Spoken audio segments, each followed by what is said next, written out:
Hey, good morning, everybody. I'm glad you're here. Beautiful day. Trying to enjoy it because before we know it, it's going to be fall. School starts next week for a lot of kids in our area. It's kind of crazy. So I'm enjoying the weather while I can before it turns. It's kind of short out in this part of the world. So I'm Rita Hickman, body-mind expert, shiatsu massage therapist, and I help women in toxic and narcissistic relationships. And one of the ways that I do that is these live streams every morning. You know, I bring up topics which are relevant to my clients, relevant to the world at large, and that I've worked through myself. Because as most of my clients say, they know that I've done my own work, which means that I tend to be right on target when it comes to helping other women through this. So one of the things we're talking about today are the long-term effects of narcissist trauma. So as we've said before, trauma is something that happens to you that you feel out of control, it's unexpected, and you don't or weren't given an opportunity to process through it or reframe it. Something becomes trauma when when the process isn't finished.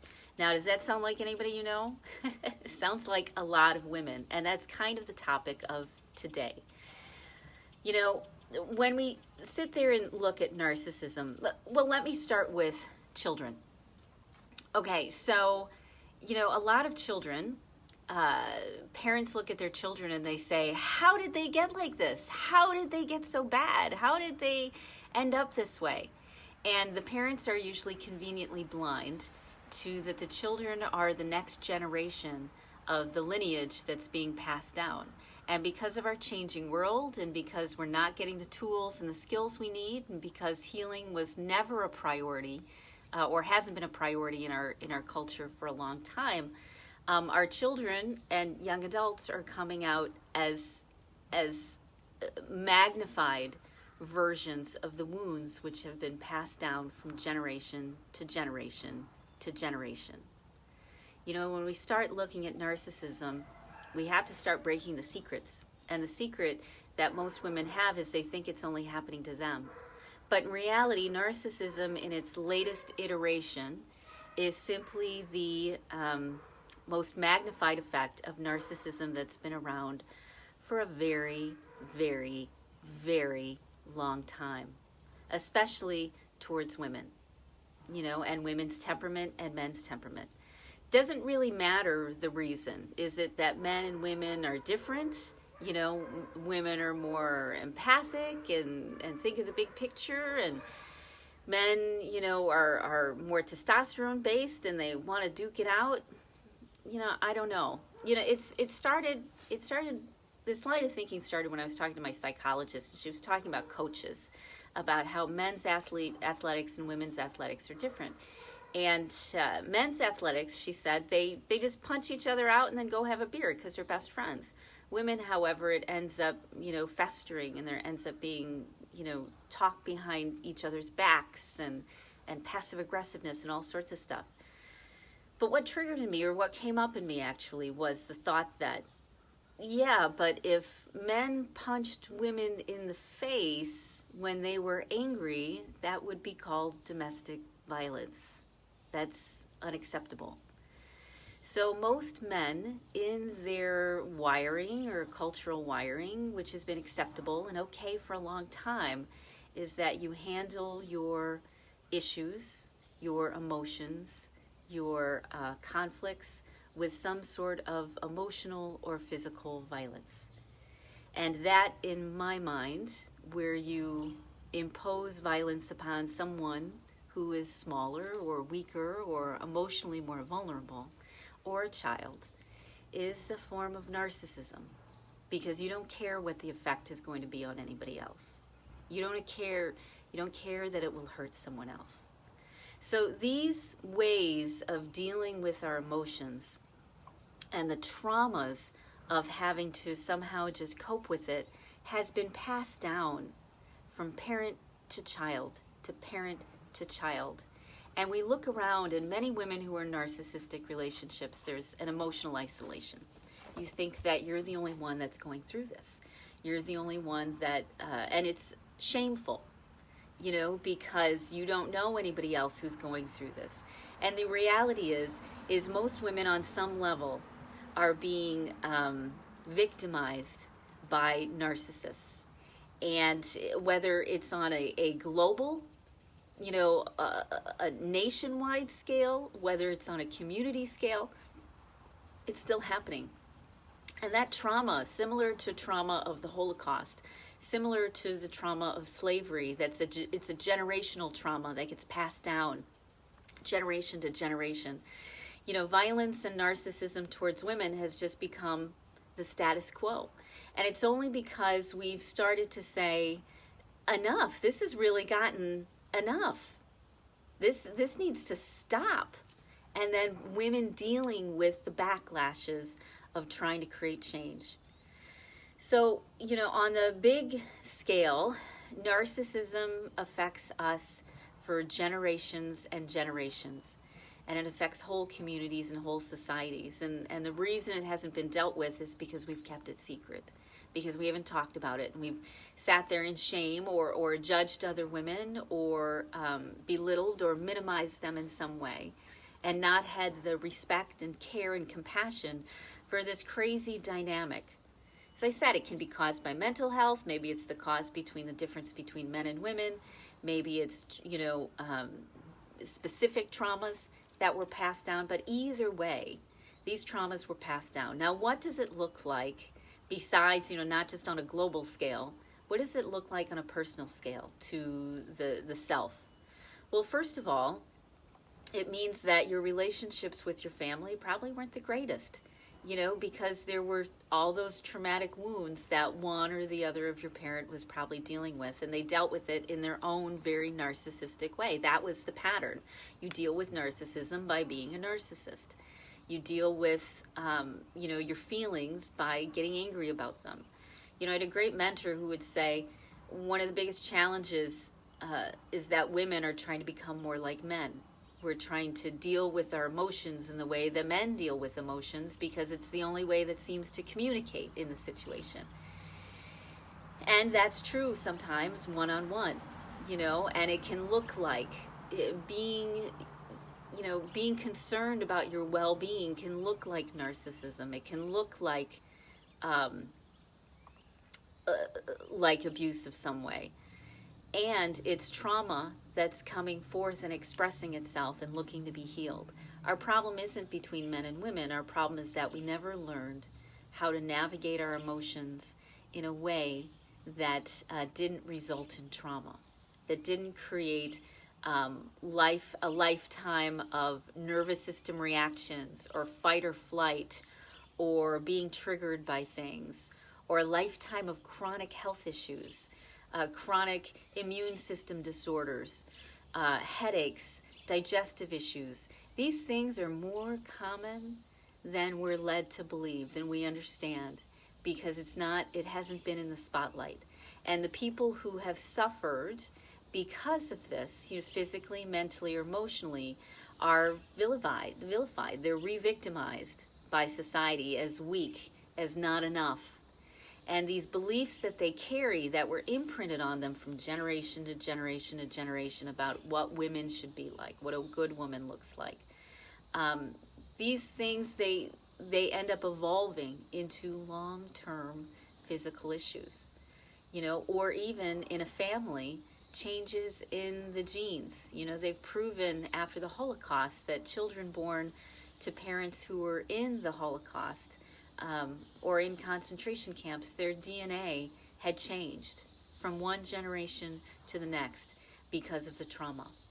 So imagine these traumas piling up over and over, generation to generation, and this is where we're at in a society that has very few relationship or social skills, and who tends to be victimized the easiest in any relationship. It typically is the woman.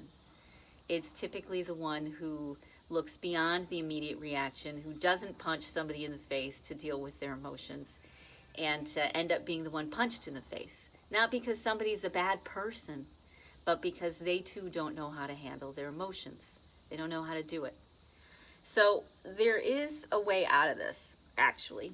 You're not stuck. you're stuck in the process. You're stuck in the traumas. The traumas keep you stuck in spinning around in emotional reactions and in a state of fight or flight, causing, inflammation, causing mental health challenges and depression and anxiety and a felt sense of being really uncomfortable and triggers. So how do you find your way out? You finish the process. One of the most healing things for my body has been when I started to do my trauma processing work. When I created a safe space for myself internally and externally, I found safe people. I got a good foundation in place of healthy habits, of new ideas, and I gave myself permission to finally feel the things that could go back generations. You can do generational work around this. Compassion for, your grandmother and your grandmother's grandmother and your grandmother's grandmother's grandmother. Going back and seeing how this is a pattern, not just that started with you, which you might be carrying the guilt and shame about because it's been kept under wraps, but realizing that these patterns of fear, these patterns of not knowing how to handle how we feel, little pink pills and suppressing and war and violence, and passing down narcissist wounds from mother to child. This stuff is not new. And we have to go back. Even after you've worked on your personal wounds and you start working on your generational wounds, you start to realize that there is a collective consciousness of women who have been suffering from all over the world for decades and decades and decades. And you start to feel the weight of realizing that this wasn't just a one-off. You just weren't victimized because there was something wrong with you. That this has been a pattern of reality. And it's a pattern of reality for women around the world, daily. And so we have to start recognizing and realizing that the burden and the weight we carry isn't because there's something wrong with us, isn't because we're broken, isn't because we screwed up or it's our fault. This is an epidemic that's been around, an epidemic of people who feel so overwhelmed by their own emotions and so helpless to them and so out of control with them that they have no ability to think about anyone but the pain and the suffering and the thoughts and the issues that they're in. No ability. And you, my friend, were collateral damage. There wasn't anything about you or anything wrong. You were taught to be a good woman like almost all women were taught to be. And when we start asking this question, let's say about sexual violence or sexual discrimination, it's happening everywhere. Just people don't talk about it. It's happening everywhere. In almost every household on some level, even in the most amazing, wonderful relationships. There's a level of it, just because it's so ingrained, it's so acculturated into us about women taking care of the needs of other people to the detriment of their own health and well-being. It's a common theme. You're not alone. So if you find that you aren't where you want to be, you've got chronic health issues, maybe it's starting to turn into something more serious. Maybe it's starting to affect even more the things that matter to you. Maybe you're getting older and your body can't handle that level of stress anymore and it's starting to break down. Maybe you just can't get your breath. You can't stop being tired. Maybe you don't get along with the people that you wish you could get along with. Maybe you're not happy in your job. All of these are probably side effects of narcissism that's been handed down. And until we start to deal with the trauma, the physical trauma that's stored in our body, and it's not because we've had physical trauma externally, it's because internally we have felt physical trauma. Emotional trauma is physical trauma because emotions have a physical component. They're not just fuzzy-wuzzy up here. They're chemicals and nervous system reactions. They're your immune system and then your digestive system. They're everything interconnected.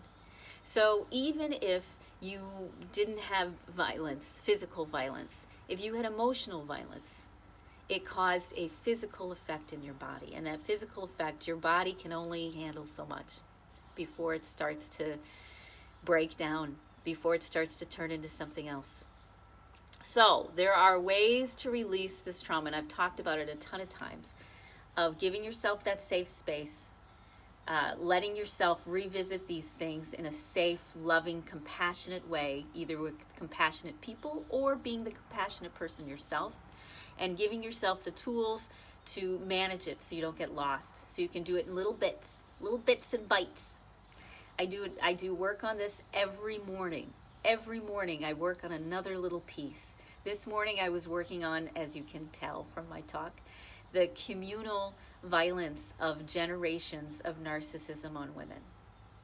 That's been on my mind, you know. And so when we start cleaning these things up, when we start getting on the right track, and I like to say there are 5 pillars that you work on, and when you work on those 5 pillars, you become healthier, happier, and you start looking for ways to change the communal consciousness of narcissism, so that we can create a better world, not just for us, but for all the people that we care about, even the narcissists, because the narcissists have been victimized too, which is why they're narcissists. And unfortunately, because they're stronger or smarter or wiser or, I don't know, older or bigger, or I don't know what the reasons are. Those who are smaller and weaker, like children, you know, or women who are sensitive or have a sensitive nervous system, they end up being victimized by someone else trying to deal with their own trauma. And it's not right, and it's not fair. And it also means that we women who have been victimized by this stuff, we're the only ones who can really save us, because we're the ones who've hit bottom. We're the ones who know this cannot continue, not just personally, but also on a community level and on a worldwide level. We have to start to shift the thinking. We have to start learning the tools how to release these emotions and finish the process of the trauma, so that they stop, so old traumas stop having such a strong impact on your physical and your mental and your emotional health and your relationships and your environment and the people that you love. So it's up to us to start to become healers of ourselves and then healers of the people that we care about. Because if we don't, it's not going to change. So you're the one, and it's whether you accept the call or not. And if you're not ready, that's okay. But if you do want to start healing yourself, give me a call. There's a couple different resources we've got. I do strategic calls that come up with a good master plan. Doesn't matter whether you coach with me or not. It's, you know, it's not dependent upon time or finances. We figure something out that works for you. Or I've partnered with the Narcissist book, or we have a very affordable, I think it's $147 for 8 weeks, something like that.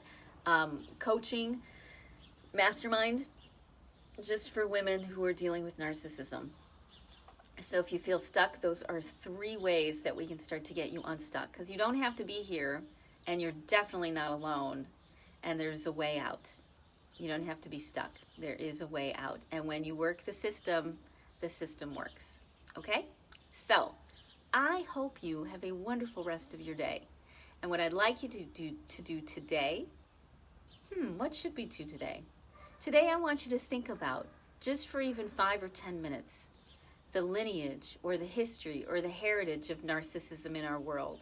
And it comes across in domestic violence, sexual violence, emotional violence. It comes across when we have to take so many pharmaceuticals in order to just survive this world that we live in. You know, it comes from us hearing about, you know, terrorism, and hearing about people who impose their wounds onto others. And the others end up being collateral damage because nobody knows how to deal with their feelings in a healthy way. And it's time that we started to learn, okay? So I hope you have a great day. And remember, you're part of a much bigger picture, and you're not alone, and you shouldn't be ashamed, because this is a pretty big epidemic. So take a little bit of time and think about that, and realize that change is critical, not just for you, but for the world at large. And the faster you do this, and the faster that, you know, we start to teach these things and heal this stuff, then we can make a bigger impact on the world. Okay? Because we got to change. The world has got to make a change. And it has to start with us. Have a great rest of your day, and I'll talk to you later. Bye.